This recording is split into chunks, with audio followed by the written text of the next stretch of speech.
무작위 할인을 받기 위해 쿠폰을 사용하는 건 매력적으로 보일지 모르지만 계획보다 더 많은 돈을 쓸 위험이 있습니다.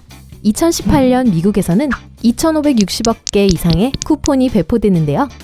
어째서인지 200달러짜리 물건보다 50% 할인된 400달러짜리 물건의 인기가 더 좋았다고 합니다. 이상하죠? 할인된 상품이 실제로 많이 저렴한 경우도 있지만 단순히 가격이 싸다는 이유만으로 구매하려고 한다면 다시 생각해 보셔야 합니다.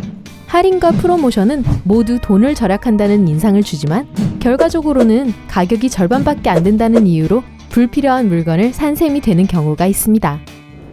스타벅스에 잠깐 들르는 것이 일상적인 의식일 수도 있지만 매일 아침 습관적으로 하는 이 일에 얼마나 많은 돈을 쓰는지 계산해 본 적이 있나요? 밀레니엄 세대는 커피에 연간 230만 원 이상을 지출합니다. 종종 은퇴 자금보다 커피에 더 많이 투자하는 경우도 있어요. 보온병을 사서 커피를 집에서 직접 끓여 드세요. 우리는 보통 하루 1.5리터 정도의 물을 마셔야 하죠. 하지만 생수 구입비 1년치를 계산해보면 상당한 금액일 겁니다. 사람들은 1년에 약 2천억 병의 생수를 구입합니다. 필터가 달린 멋진 재사용 가능한 병은 여러분에게 수분을 공급해줄 뿐만 아니라 더 부유하게도 만들어줄 거예요. 우리는 눈치채지 못하는 작고 빠른 일에 많은 돈을 지출합니다. 예를 들어 주유소에서 가볍게 집어드는 간식은 비싸지는 않지만 한두 개씩 자주 사다 보면 결국은 꽤 많은 돈을 쓰게 됩니다. 배고플 때는 장을 보러 가지 마세요. 특히 일주일에 한 번 이상 가시는 분들이라면요. 배고픔은 점점 더 많은 음식을 사고 싶게 만들고 때로는 순간적으로 너무 배가 고픈 나머지 평소에 잘 먹지도 않는 음식을 사고 싶다는 유혹에 사로잡힐 수도 있습니다. 품질이 좋지 않고 미리 포장돼 있고 맛있어 보이는 음식은 영양이 충분하지 않아 점점 더 많은 음식을 갈망하게 만듭니다. 허브를 조금 첨가하면 요리를 더 맛있게 만들 수 있어요. 창가에 허브 화분을 두고 가꿔 보시는 것도 좋습니다. 유통기한을 반드시 지켜야 한다고 생각하지 마세요. 시리얼과 파스타, 일부 곡물 등 건조한 식품은 건조하고 시원한 곳에 보관하면 유통기한이 길어집니다. 개인 위생용품의 경우 때로는 포장에 써있는 기한보다 더 오래갑니다. 개인 위생용품의 또 다른 팁은 이른바 여성용을 사지 않는 거예요. 여성용 면도날과 샴푸는 훨씬 더 비싸지만 남성용 제품과 같은 일을 하죠. 스스로 할 수 있는 간단한 일이라면 돈을 써가면서 다른 사람에게 시키지 마세요. 자동차 수리가 될 수도 있고 네일 아트가 될 수도 있겠죠. 간단한 서비스에 돈을 쓰기 전에 다시 생각해 보세요. 혹시 여러분이 실제로 할 수 있는 일은 아닌가요? 우리 모두는 가끔 머리를 다듬어야 합니다. 그런데 실제로 고급 이발소에서 비싼 서비스를 받기 위해 지갑을 탈탈 털 가치가 있을까요?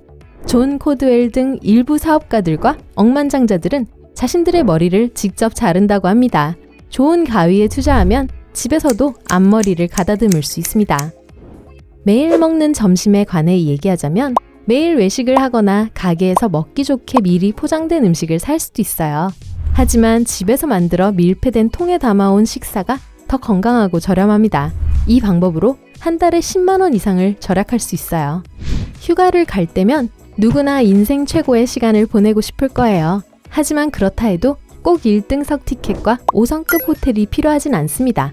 지금은 휴가 중이고 난 누릴 자격이 있어 하며 고급 스위트룸을 선택하는 것은 흔히들 하는 실수예요.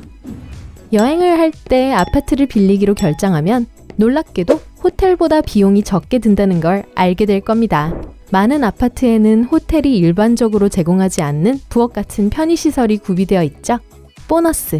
식료품점에서 구입한 음식을 직접 요리한다면 현지인처럼 느낄 수도 있고 돈도 절약할 수 있습니다.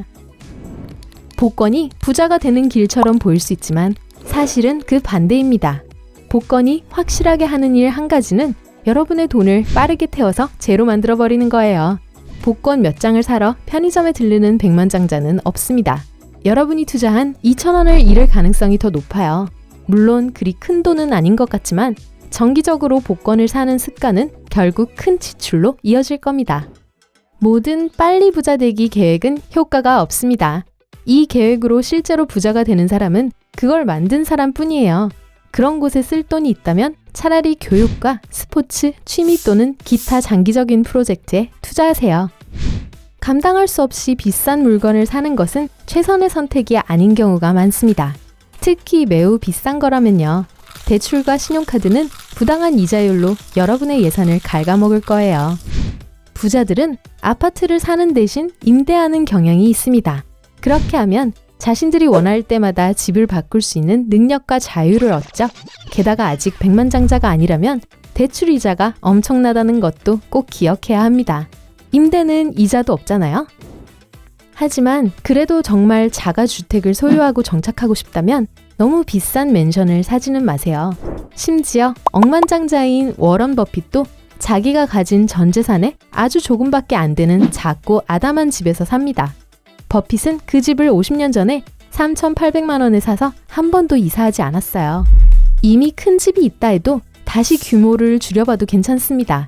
콜로라도 출신의 극단적인 저축왕인 칼 젠스는 저택을 팔고 저렴한 집을 선택하고 그 돈을 은퇴기금에 투자했습니다. 다운사이징 덕분에 칼은 40세에 은퇴할 수 있었죠. 집 꾸미기에 관해 말하자면 가정용 잡동사니를 사는 것을 피하세요. 네, 향초, 조각품 등 실제로는 삶에 어떤 가치도 주지 않는 귀여운 장식품들을 말하는 겁니다.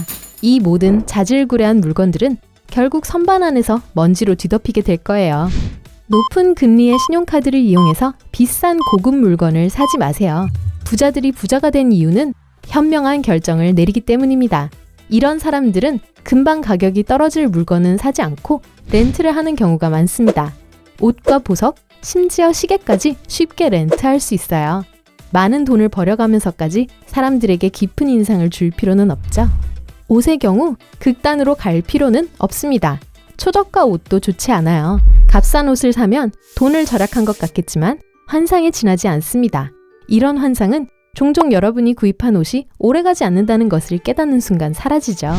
이미 가지고 있는 다른 옷과 잘 어울리는 옷을 사거나 흠잡을 데 없이 딱 맞는 옷을 사도록 노력하세요. 그런 옷은 시대를 초월해서 입을 수 있으니까요.